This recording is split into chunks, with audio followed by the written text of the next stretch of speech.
Om Shanti, Shanti, Shanti. Om Paz, Paz, Paz. Om Namah Shivaya. Bienvenidas y bienvenidos a este nuevo satsang.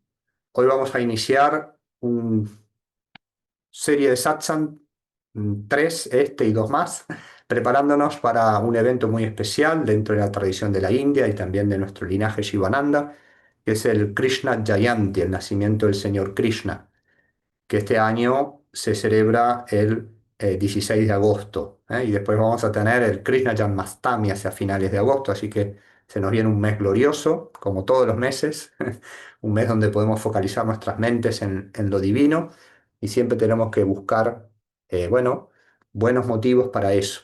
Así que vamos a trabajar con una lectura primero de Shivananda, y después vamos a ir iniciando o retomando también el estudio del Srimad Bhagavatam, que hemos venido haciéndolo, esta escritura gloriosa en la cual uno puede estudiar la historia de los grandes avatares, encarnaciones de Dios y también de grandes santos y seres que han venido a servir a la humanidad, y a guiarnos en su santidad y en sus palabras y vidas. Vamos a leer un poquito sobre Krishna. Sivananda nos dice sobre esto que se nos viene, Krishna Janmastami, Janmastami o Krishna Jayanti, quiere decir el nacimiento del avatar. ¿Eh? En este caso, bueno, Krishna sabemos que es un avatar, una encarnación de Dios en la tierra. Ahora vamos a poner el contexto histórico, eh, como han habido otras, ¿verdad? Y es muy auspicioso centrarse y estudiar. ¿M? Sobre la vida de estos avatares y sus enseñanzas, ¿verdad? Si uno quiere centrarse directo en las enseñanzas de Krishna, una ocasión ideal es estudiar el Bhagavad Gita. ¿Eh? El Bhagavad Gita es la escritura en la cual Krishna dejó su enseñanza primordial a la humanidad.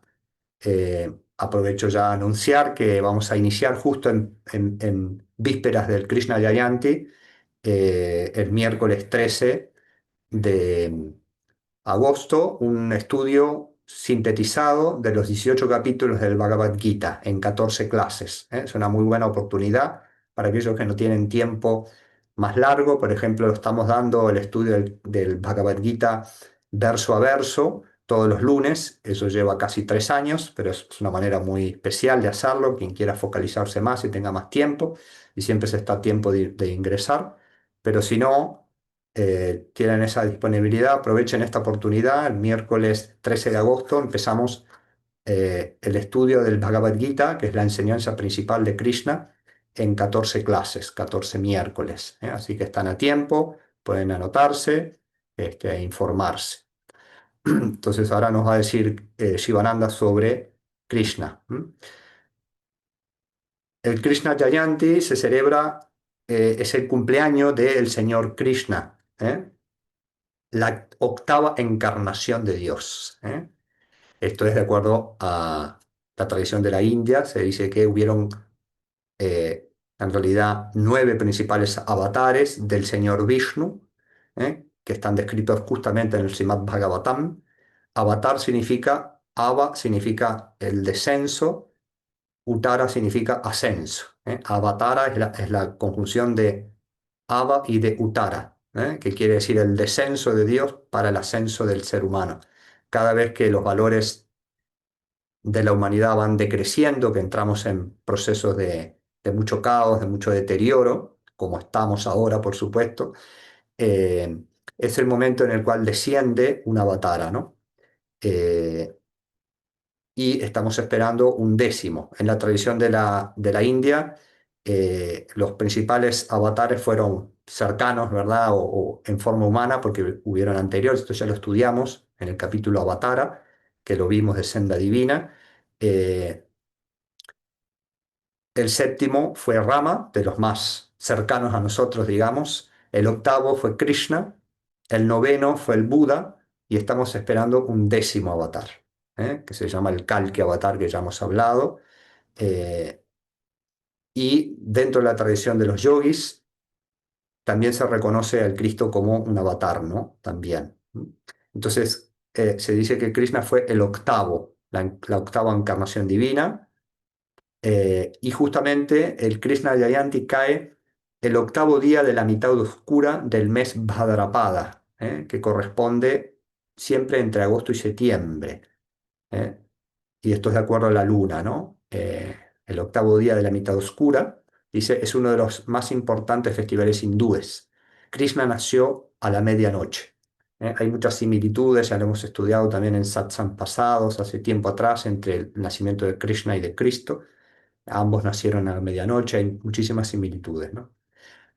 El señor Krishna aparece cuando la luna entra en la casa de Vrishabha, en la constelación de la estrella Rohini, el miércoles, el octavo día de la segunda quincena del mes de Sravana. ¿Eh?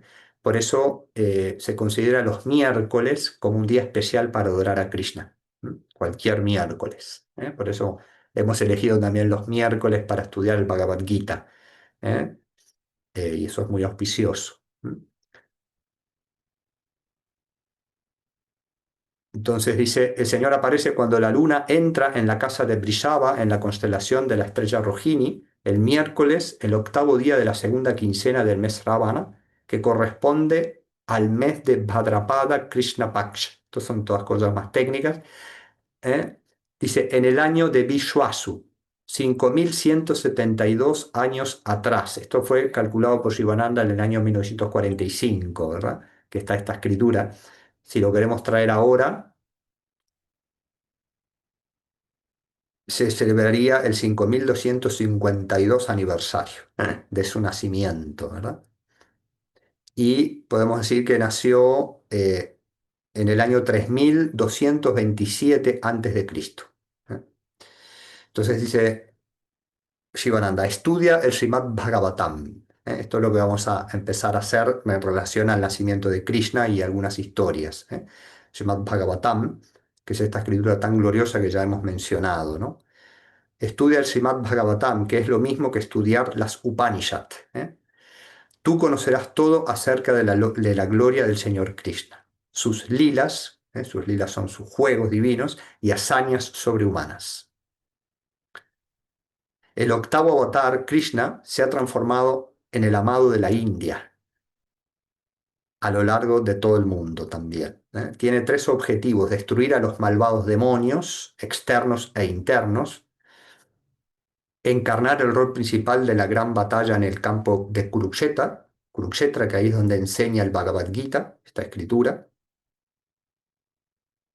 y transformarse en el centro del maravilloso desarrollo de las escuelas de Bhakti en la India, de devoción. Dice Sivananda, no existe ciencia verdadera excepto la devoción al Señor Krishna. Un hombre que ama a Radha y a Krishna, Radha fue una de sus consortes principales, el que ama a Radha y Krishna es rico profundamente. No hay pena, por lo contrario, más grande que carecer de devoción a Krishna. Quien ama a Krishna es el primero entre los emancipados. No hay un sendero adecuado, a excepción de la sociedad con los devotos de Sri Krishna. A su vez hay que asociarse, ¿verdad? Y juntarse en la adoración. Aquí lo estamos haciendo virtual, y también es muy bueno. Nos juntamos y trabajamos juntos, aunque desde nuestros hogares, cada uno en forma virtual. Esto es muy auspicioso, pero también es muy auspicioso sumarse, ¿no? A satsang presenciales, y eso atrae mucho y eleva nuestras conciencias y atrae la divinidad a nosotros, ¿no? El nombre, el nombre, virtudes y juegos de Krishna son las principales cosas para ser recordadas. Los pies del loto de Radha y de Krishna son los principales objetos de meditación. Krishna es un océano de bienaventuranza. Sus historias llegan al alma, son las maravillas de las maravillas. Perdón, Krishna es el océano de la bienaventuranza, y sus historias que llegan al alma, que son las maravillas de las maravillas, son sus olas, las olas de ese océano de bienaventuranza. Por eso que hay que escucharlas. esas historias. La dulce melodía de su flauta atrae la mente de sus devotos en las tres regiones. Su inigualable e invariable riqueza de belleza sorprende a los seres animados e inanimados. Embellece a sus amigos con su incomparable amor. Entonces, antes de empezar con la historia de su nacimiento, vamos a empezar a relatar algunas historias y vamos a empezar con el relato, según el Srimad Bhagavatam, de su nacimiento, ¿verdad? Antes quiero estudiar una pequeña oración que también está revelada en el Srimad Bhagavatam, que es muy poderosa y se da en un contexto muy especial, ya muy adelante de su nacimiento, cuando, bueno, Krishna luchaba, ¿verdad?, contra el demonio, contra demonios, que representan nuestros propios demonios internos. Y en un episodio había un gran enemigo de la humanidad que llamaba el rey Jarasandha, que él era a su vez muy amigo de Kamsa, que hoy vamos a verlo en la historia del nacimiento. Kamsa fue el gran demonio de aquella era, ¿no? Era hermano de la madre de Krishna. La madre de Krishna era de familia divina. Habíamos visto que en el Kali Yuga eso se dio así, que en las propias familias el mal empezó a aparecer en las propias familias, ¿no? Eh, entonces en cada familia había un Deva y un Asura mezclados. ¿Eh? Ya se dice que en el Kali Yuga los asuras saltaron a todos. ¿Eh? Todos nacemos con cualidades asúricas, ¿verdad? Negativas en nuestra mente, pero a su vez con el potencial divino, por eso tenemos que aliarnos, ¿no? Pero en aquella época, la época que nació Krishna era la yuga anterior, al final, las familias estaban contaminadas, ¿verdad? Entonces, eh, Jarasandha era amigo y aliado de Kamsa, que era el gran demonio de aquella época, y cuando Krishna mató a Kamsa, eh, Jarasandha quedó con una enemistad tremenda hacia Krishna e intentó matarlo cientos de veces y siempre fracasaba. Y en un momento empezó a su vez Jarasandha a acosar a toda la humanidad, a la India, ¿verdad?, de aquella época, y a conquistar todos los reinos que existían en la India, que eran cientos y cientos y cientos. Y empezó a hacer mucho mal a la humanidad.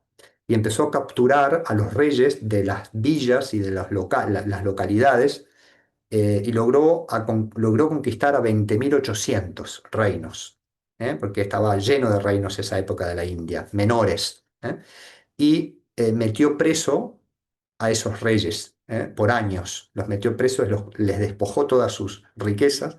A su vez eran reyes que, si bien no eran malvados, malvados, pero sí habían caído en el poder, buscaban solamente poder, y quedaron allí despojados de sus posesiones, ¿verdad? Pero eran redimibles, se dice, ¿no? Ahora vamos a ver lo que pasó.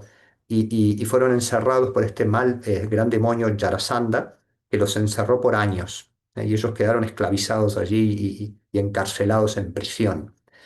Y sucedió que en un momento Krishna pudo liberarlos, enfrentó a Jarasandha, que en realidad fue Bhima, creo que fue de los Pándavas, que con el pedido de Krishna enfrentó y pudo vencer a Jarasandha, eliminarlo y liberar. Entró allí Krishna a su vez con sus ejércitos y liberó a estos 20.800 reyes. ¿Eh?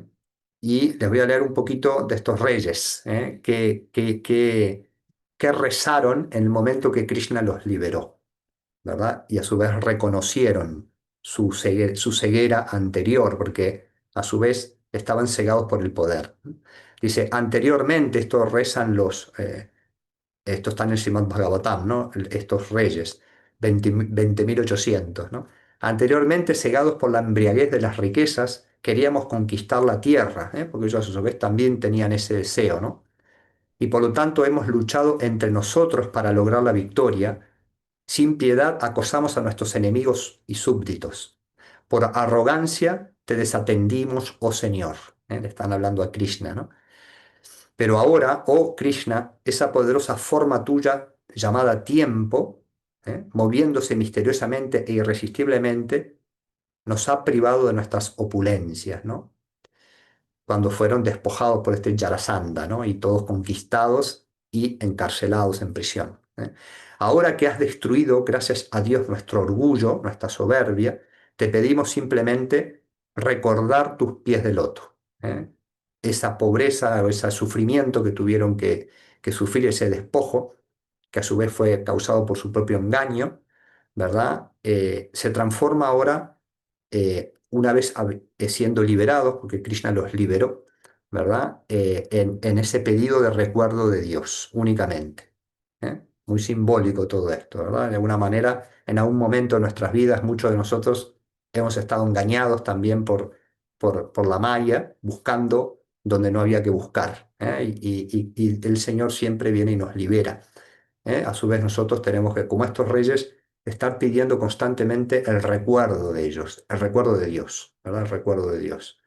Y dice, nunca más anhelamos el espejismo de un reino que debe ser servilmente servido por este cuerpo mortal. Ese reino es el reino de la riqueza, de los placeres, que no nos lleva a nada, ¿no? Que no es más que una fuente de enfermedad y sufrimiento y que está deteriorándose en cada momento. Tampoco, oh Todopoderoso, anhelamos disfrutar de los frutos celestiales. Se le fue el deseo por lo mundano, por la gracia de Dios, ¿no? Tampoco anhelamos disfrutar los frutos celestiales por obras piadosas en la próxima vida, ya que la promesa de esas recompensas no es más que una tentación vacía para los oídos. No anhelaban tampoco en el cielo, que hay placeres temporales, ¿no? Ellos estaban anhelando ahora la liberación. ¿eh? Y para eso tenían que recordar intensamente a Dios. Por favor, dinos cómo podemos recordarte constantemente. ¿Cómo podemos recordar tus pies de loto, aunque sigamos en este ciclo de nacimiento y muerte? Y viene ahora esta oración, ¿verdad? Que vamos a estudiar. No le voy a revelar el contenido, ¿verdad? Pero ahora lo vamos a estudiar. Es un verso, es un shloka del Srimad Bhagavatam, que a su vez se transformó en una oración de petición a Dios, ¿verdad? Y de refugio. Después que rezaron esa oración, que está en el verso 16, esto es en el canto 10 del Srimad Bhagavatam, en el capítulo 73, verso 16, se da la oración misma. Y después de la oración, que ahora la estudiamos, Suka dice, porque esto lo relataba Suka, ya lo vimos, ¿no? El hijo de Vyasa. Así los reyes, ahora liberados de la esclavitud, glorificaron al Señor Supremo. Entonces, mi querido Parikshit, esto se lo estaba revelando a Parikshit, ya lo estudiamos, el otorgador misericordioso de refugio les habló dulcemente. Krishna respondió ante esta oración. Por eso la tenemos que rezar, porque esta oración fue hecha desde el corazón de estos reyes que se transformaron y fueron liberados por Krishna, y a su vez se dice que Krishna responde con mucha devoción a esta oración. Krishna respondió. A partir de ahora, mis queridos reyes tendrán firme devoción en mí, ¿eh? Tal y como lo desean. ¿eh? Afortunadamente, ustedes han llegado a la conclusión correcta, después de haber estado eh, extraviados, ¿no? Y de haber sufrido. El sufrimiento tiene esa razón, ¿verdad?, de volver nuestra mente a Dios. Afortunadamente, ustedes han llegado a la conclusión correcta, mis queridos reyes, y lo que han dicho es cierto. Puedo ver que la falta del autocontrol del ser humano, que surge de la intoxicación por la opulencia y el poder, solo conducen a la locura. ¿eh? Muchos hombres cayeron de sus posesiones elevadas a causa del enamoramiento con la opulencia material. Entendiendo que este cuerpo material y todo lo relacionado con él tienen un principio y un final, adórenme a mí con sacrificios, con oraciones y con clara inteligencia protejan a los sujetos, a sus súbditos, con los principios de la religión. ¿eh? Siempre mantengan su mente fija en mí, dice Cristo. Deben separarse del cuerpo, desidentificarse de lo material y todo lo relacionado al mismo. Mantengan con firmeza sus votos de, de recordarme, sus vetos espirituales, su sadhana, ¿no? Mientras concentran sus mentes totalmente en mí. De este modo, en última instancia, me alcanzarán a mí, la meta suprema, la verdad absoluta, y lograrán liberación. Entonces ahora vamos a cantar esa oración, ¿eh? Que es un sloka muy, muy poderoso. Lo voy a poner aquí para el Zoom, en el Instagram, discúlpenme que no tengo forma de ponerlo, pero los que quieran, pónganme, igual me pueden escribir, se la mando la oración. Es una oración que la rezan mucho en el Sivananda Ashram, yo la saqué de ahí y ahí la empecé a estudiar. Eh, y bueno, es fácil de responder, ¿verdad?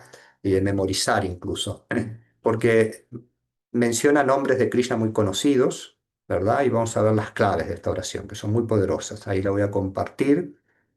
Eh, Está escrita en Anushtup, que es una métrica fácil de memorizar y de recordar. Oración a Krishna del Srimad Bhagavatam. Ahí la tienen puesta en el Zoom. Los que estén en Instagram y quieran ir al Zoom, vayan al Zoom que yo publico siempre. Y si no, después me la piden y la pueden repetir, o ahora ejercitan la memoria, ¿no? Que eso es muy bueno también. Entonces dice así, vamos a repetir palabra por palabra. Krishnaya, Vasudevaya, Haraye, Paramatmane, Pranata, Klesha, Nashaya, Govindaya, Namo Namaha, Krishnaya Vasudevaya, Haraye Paramatmane, Pranatakleshanashaya, Govindaya Namo Namaha,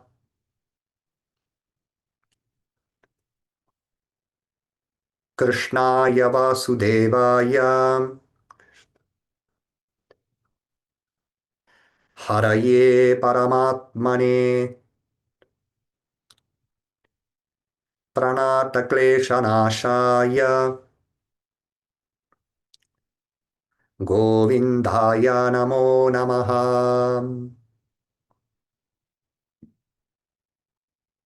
Ahora estudiamos el significado para después repetirla de nuevo con el sentimiento. Entonces dice Govindaya Namo Namaha. Cuando están estas oraciones que tienen Namo Namaha, siempre es muy querido por el Señor porque nos postramos reverentemente una y otra vez. Namo Namaha quiere decir una y otra vez me postro reverentemente, ¿no? ¿Ante quién? Ante Govinda. Govinda quiere decir el amigo de las vacas, el amigo de las vacas. Postraciones ante Govinda, a su vez que es conocido como Krishnaya. Krishna es el principal nombre, como Krishna, que quiere decir el que atrae las mentes, también quiere decir el oscuro, el de tez oscura. También se nos conoce como Vasudeva, Vasudevaya. Vasudeva quiere decir el que reside en forma de luz dentro nuestro. Luego, como Hari, Haraye. Hari quiere decir el que remueve las faltas. Y a su vez también como Paramatmane. Paramatmane quiere decir el alma suprema. Estos son eh, 5 nombres que invocan Govinda, aspectos de Krishna, Govinda, Krishnaya, Vasudevaya, Haraye, Paramatmane. Y luego una sentencia que es clave dice que Krishna es Klesha Nashaya. Nashaya quiere decir el que destruye, Nashaya quiere decir el destructor de las kleshas. Las kleshas son todas las fuentes de sufrimiento, todas las fuentes de aflicción. Pero la clave es los que son pranatas. Pranatas son los que se ponen a sus pies, ¿verdad? Los que se postran ante él, los que hacen pranams. La palabra pranam significa eh, mm, postración reverente, eh, doblando el cuerpo, postrando el cuerpo, ¿verdad?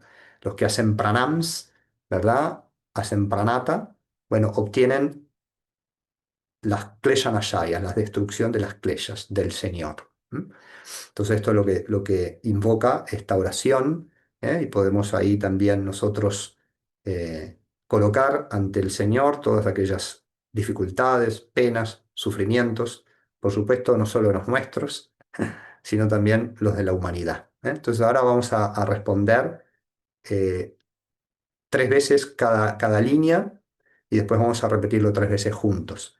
Krishnaya Vasudevaya Haraye Paramatmane.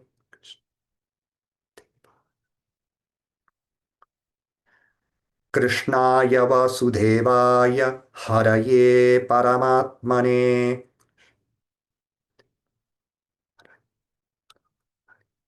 Krishnaya Vasudevaya Haraye Paramatmane.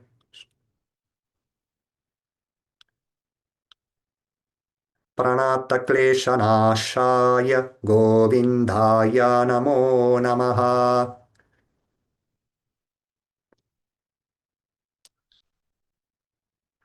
Pranatakleshanashaya Govindaya Namo Namaha.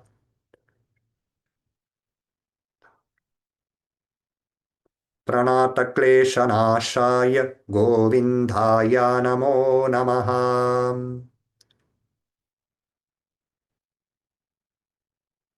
Ahora 3 veces juntos. Krishnaya Vasudevaya Haraye Paramatmane Pranata Kleshanashaya Govindaya Namo Namaha. Krishnaya Vasudevaya Haraye Paramatmane Pranata Kleshanashaya Govindaya Namo Namaha. Krishnaya Vasudevaya Haraye Paramatmane Pranatakleshanashaya Govindaya Namo Namaha. Entonces es una bella forma de invocación y de oración, una de las tantas oraciones en las cuales podemos invocar al Señor. Y después al final vamos a cantar el mantra principal de Krishna, que con el cual aconsejamos hacer el japa para entrar en estado meditativo, que es Om Namo Bhagavate Vasudevaya. Ese es el moksha mantra, el mantra más poderoso para invocar y hacer japa para Krishna. Entonces vamos a relatar ahora las circunstancias en las cuales nace nuestro Señor Krishna, el Señor Krishna, relatadas desde el Srimad Bhagavatam, ¿no? Entonces dice así la escritura. Shura era el señor de los Yadavas. Yadavas es el clan o la tribu en la cual Krishna decidió encarnar. Así como Jesús seleccionó a los esenios, que eran un grupo de los judíos de aquella época, como pueblos orientales están regidos por clanes, por clanes. Por eso había 20.800 reyes que fueron encerrados en aquella época, porque eran cantidad de clanes, ¿verdad? Y los clanes tenían sus propios gobernantes, sus reyes, ¿verdad? Entonces aquí está hablando del clan de los Yádavas. Los Yádavas fueron el clan, eran un clan de aquella época en la cual encarnó el señor Krishna, ¿no? Y Shura era el rey de esos Yádavas en aquella época. Shura era el señor de los Yádavas. Su reino, a su vez, estaba dividido en 2 partes, Mathura y Surasena. Había en ese tiempo, a su vez, 2 hermanos cuyos nombres eran Ugrasena y Devaka. Ugrasena gobernaba el reino de Mathura y tenía un hijo llamado Kamsa. Devaka, a su vez, tenía una hija llamada Devaki. Se arregló, pues, un casamiento entre Vasudeva, que era hijo de Shura, ¿eh? que era el señor de los Yádavas, y Devaki, ¿eh? que era hija de Devaka. Y a su vez Kamsa, que era primo hermano, digamos, de Devaki. ¿eh? Se arregló entonces el casamiento entre Vasudeva, que era un descendiente de Shura y que era un noble y divino príncipe, y Devaki. Devaki, ¿verdad? Que era hija de Devaka. Y tenía su primo hermano que llamaba Kamsa, que era hijo de Ugrasena. Kamsa, dice la escritura, era muy cariñoso con su hermana Devaki. Kamsa, que sabemos que nació con naturaleza demoníaca, asúrica, completa, 100%, era un 100% demonio y muy malvado. Sin embargo, tenía su prima hermana que era divina, Devaki. Eso es lo que se daba en aquel momento, ¿no? Y Kamsa, si bien era, era un demonio, amaba hasta el momento. Ahora vamos a ver que ese amor, por el miedo que va a venir ahora, se transformó en odio, ¿verdad? Y eso pasaba porque era un demonio. Cuando hay un amor egoísta que tienen esos demonios, bueno, una pequeñita chispa se transforma en odio. Entonces, Kamsa era muy cariñoso, dice la escritura, con Devaki, con su hermana Devaki, puesto que no tenía una hija propia. Entonces tenía a su prima hermana, Devaki, que la quería mucho. Después de la celebración de los esponsales, entonces se iban a casar Vasudeva y su prima hermana, Devaki. ¿Mm? Después de la celebración de los esponsales, Vasudeva hizo todos los preparativos para llevar a su esposa a su hogar, a su esposa Devaki. Entonces dice la escritura, 100 carruajes de oro formaban la escolta de la carroza enjollada que transportaba a la nueva pareja. Escena de matrimonio de príncipes. Devaka, que era el padre de Devaki, entregó 400 elefantes, 15.000 caballos, 200 hermosas doncellas y 1.800 carruajes maravillosos como dote para su hija. Maravillosas músicas eran ejecutadas mientras Vasudeva y Devaki tomaron su lugar en el carruaje. Kamsa se acercó a ellos y pidió a la auriga que descienda, al conductor del carruaje nupcial. ¿eh? Este fue un gesto de infinito amor por su hermana. O sea, Kamsa se ofreció para conducir el carruaje y la escritura dice era un infinito gesto de amor por su hermana, pero era ese amor eh, egoísta,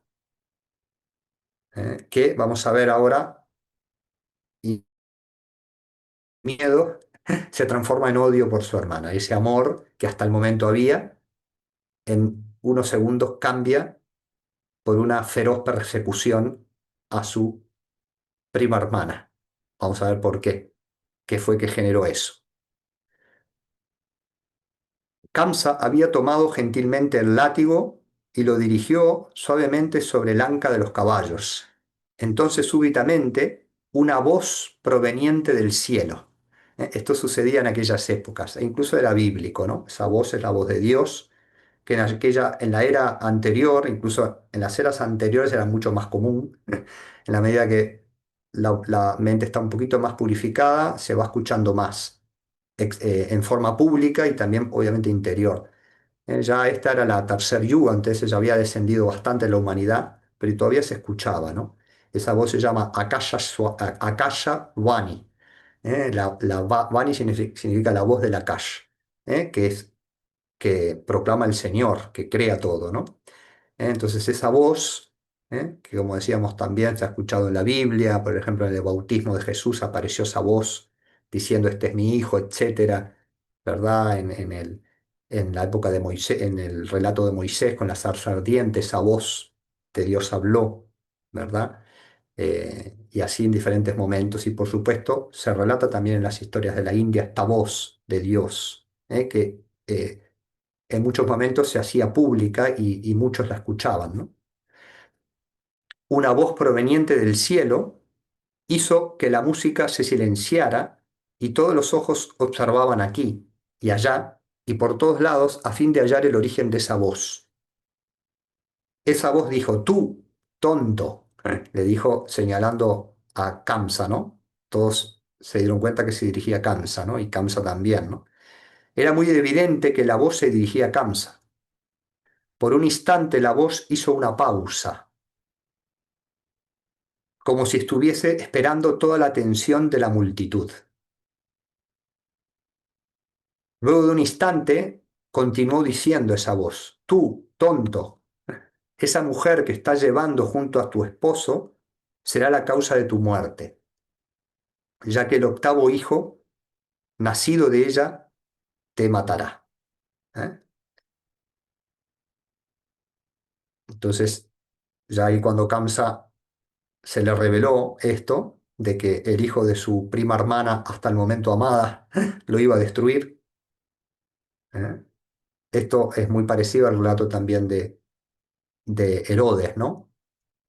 Ahí está mucho también la comparación. Kamsa, Herodes o Kamsa era el Herodes de la época de Jesús, ¿verdad? Entonces allí Kamsa se entera de esta situación y enseguidamente ese amor que venía de su egoísmo asúrico también, ¿verdad? Se transforma en odio, ¿eh? A través del miedo, ¿eh? Por eso se dice mucho que el verdadero opuesto del amor, por supuesto que es el odio, pero es el miedo, ¿eh? El miedo se transforma luego en odio, ¿verdad? Y empezamos a lastimar y a herir. En ese instante, Kamsa saltó del lugar que había ocupado en el carruaje, con una mano tomó a su hermana por sus largos cabellos y con la otra desenvainó su espada y le dijo, ¿así que serás la madre de mi asesino?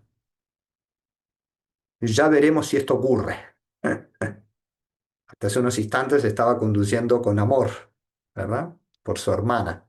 Y ahora pasa esto. Dice, entonces ya no tendré, en ese mismo instante, en este mismo instante, dice Kamsa, te enviaré a la morada del dios de la muerte. Y sacó su espada. Entonces ya no tendré nada que temer. Su mano derecha se levantó para matarla. Su espada reflejaba los rayos del sol. Vasudeva corrió hacia él. Vasudeva estaba al lado, ¿no? Era el futuro esposo de Devaki. Y tomando su mano, la mano de Kamsa, trató de pacificarlo. Vasudeva tenía su naturaleza divina. Entonces su primera reacción no fue sacar la espada y enfrentar con violencia a la violencia, sino miren la estrategia de Vasudeva que venía también de su naturaleza divina, ¿no?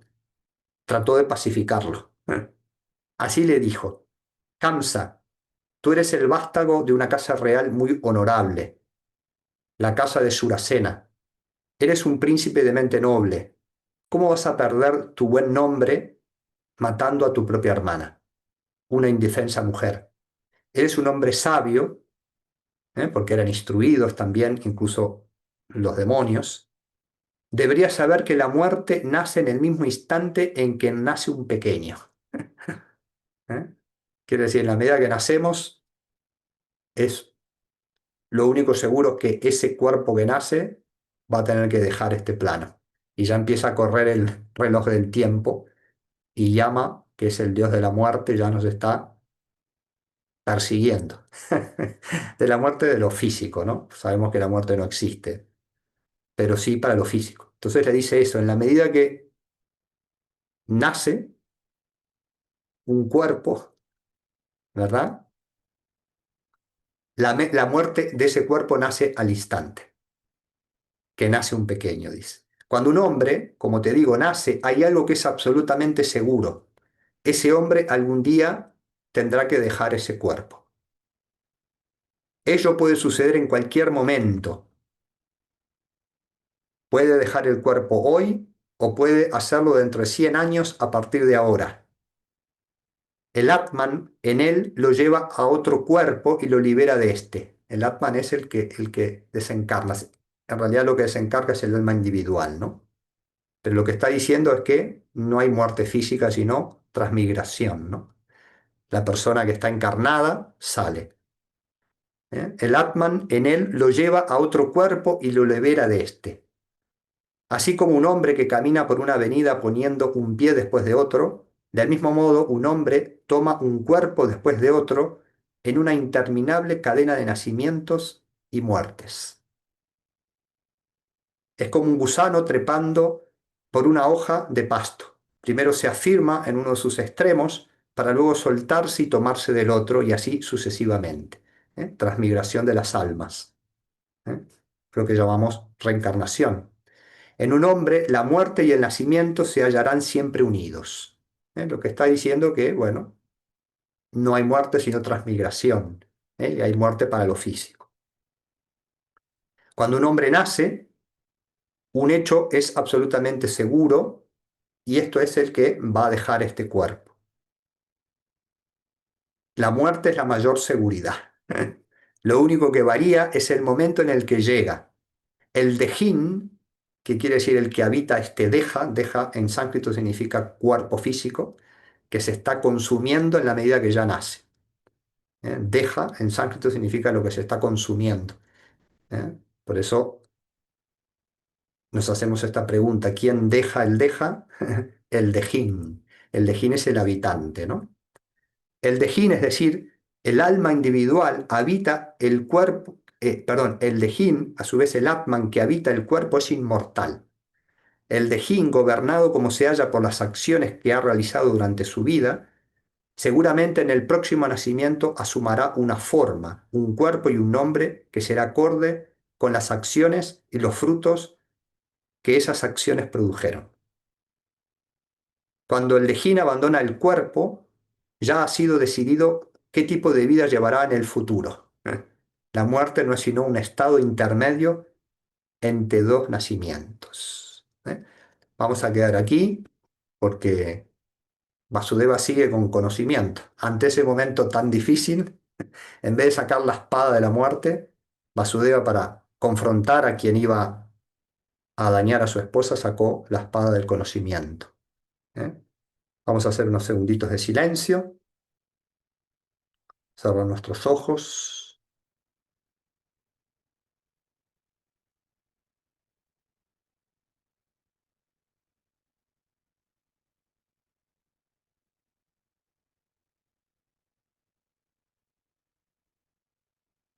Vamos a invocar el mantra principal para adorar al Señor Krishna. El mantra o oración que aprendimos anterior es complementaria. Para japa, el mantra que aconsejamos conectar es el mantra principal, que es este que vamos a cantar. Om Namo Bhagavate Vasudevaya. Om Namo Bhagavate Vasudevaya. Om Namo Bhagavate Vasudevaya. Om Namo Bhagavate Vasudevaya. Om Namo Bhagavate Vasudevaya. Om Namo Bhagavate Vasudevaya. Om Namo Bhagavate Vasudevaya. Om Namo Bhagavate Vasudevaya. Om Namo Bhagavate Vasudevaya. Om Shanti Shanti Shanti. Om Paz Paz Paz. Agradecemos a todos por la clase de hoy, por este satsang, por las enseñanzas. Agradecemos a los maestros principalmente. Om Bolo Satguru Shivananda Maharaj Ki Jai. Muchas gracias por participar. Nos vemos el próximo domingo y continuamos con la historia del nacimiento del Señor Krishna.